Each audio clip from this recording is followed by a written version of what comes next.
Hello friends, क्या आपके बच्चे को ऑटिज्म है और आप उसकी कॉन्स्टिपेशन के साथ स्ट्रगल कर रहे हैं? मेरा नाम डॉक्टर आकांक्षा है। मैं एक चाइल्ड और एडोलेसेंट साइकियाट्रिस्ट हूँ।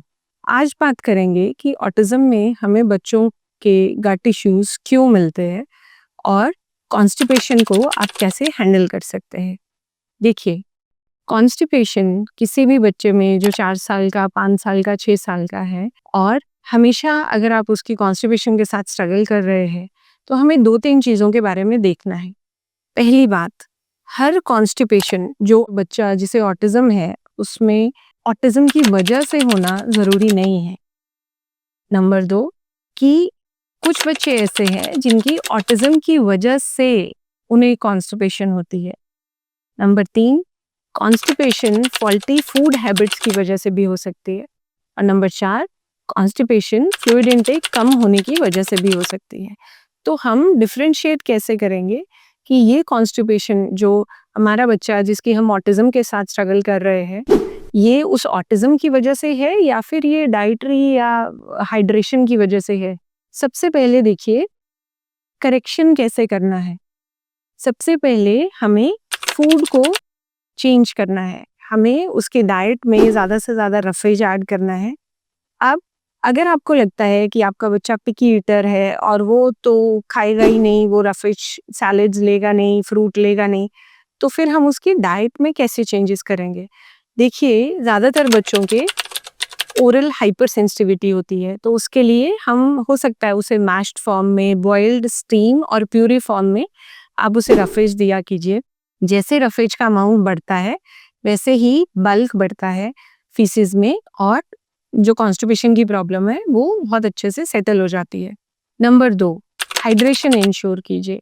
हाइड्रेशन के लिए क्या ज़रूरी है कि बच्चे को आप पानी पिलाइए। पानी अगर वो छोटी-छोटी सिप्स की फॉर्म में आप उसे एक्टिविटीज़ के बीच में पिला सकते हैं, तो उससे बच्चे की हाइड्रेशन रिस्टोर हो जाती है। अगर वो फ्री वाटर नहीं लेगा, तो जो भी फ्लूइड्स, जो भी लिक्विड्स को वो लेना पसंद करता है, उसे छोटी-छोटी सिप्स की फॉर्म में या एक्टिविटीज़ में, प्ले या रिवॉर्ड की फॉर्म में ऐड करेंगे, तब भी हम हाइड्रेशन को एंश्योर कर सकते हैं। तीसरा कंपोनेंट आता है कि क्या ये जो हमारी कॉन्स्टिपेशन है, ये एक डेवलपमेंटल इशू चल रहा है, क्योंकि देखिए, जैसे हमारी स्लीप की एक साइकिल है, हम सब लोगों को रात के 9 बजे 10 बजे नींद आना शुरू हो जाती है। हमारी एक भूख की साइकिल है, एक रिदम है बॉडी में। उसी तरह से यूरिनेशन का एक साइकिल होता है और वैसे ही हमारे फीसेस का हमें इन्हें पास करने का एक टाइम, एक बायोलॉजिकल क्लॉक सेट हुई होती है। हमें ज़रूरी नहीं है घड़ी देखनी पड़ेगी। वो बच्चे जिन्हें बचपन से कॉन्स्टिपेशन रहती है, उनमें ये बायोलॉजिकल क्लॉक सेट नहीं हुई होती। उसका कॉन्सिक्वेंसेस क्या होते हैं कि हम बहुत ज़्यादा बच्चे की कॉन्स्टिपेशन के साथ स्ट्रगल करते हैं। इसका मतलब क्या है कि अगर हम समहाउ बच्चे का वो रिदम मेंटेन कर लें कि हर रोज़ हम उसे पॉटी पास करने के लिए एक ही टाइम के अराउंड लेके जाएँ, तो शायद ये रिदम सेट हो जाएगा। इसके लिए आपको करना क्या है? आप जो भी स्टूल सॉफ्टनर ले रहे हैं या आपको सपोज़ कोई ऐसा डाइट मिल गया या ऐसा फूड मिल गया, जिससे बच्चे की डेली पॉटी आ रही है, तो उस फूड को कम से कम या उस जो भी आप दवाई ले रहे हैं या कुछ भी, इम्पोर्टेंट ये है कि आप उसे महीना भर कंटिन्यू कीजिए। क्योंकि जब आप उसे महीना भर कंटिन्यू करेंगे, तो बच्चे का रिदम बनेगा। अक्सर पेरेंट्स क्या करते हैं कि जब उन्हें फील होती है बच्चे को कॉन्स्टिपेशन हो गया, वो एक दिन देंगे और अगले दिन उसकी नेचुरल फीसेस आने का वेट करेंगे। ये मेरे हिसाब से एक स्टेप है जिसे हमें ज़रूर करेक्ट करना चाहिए।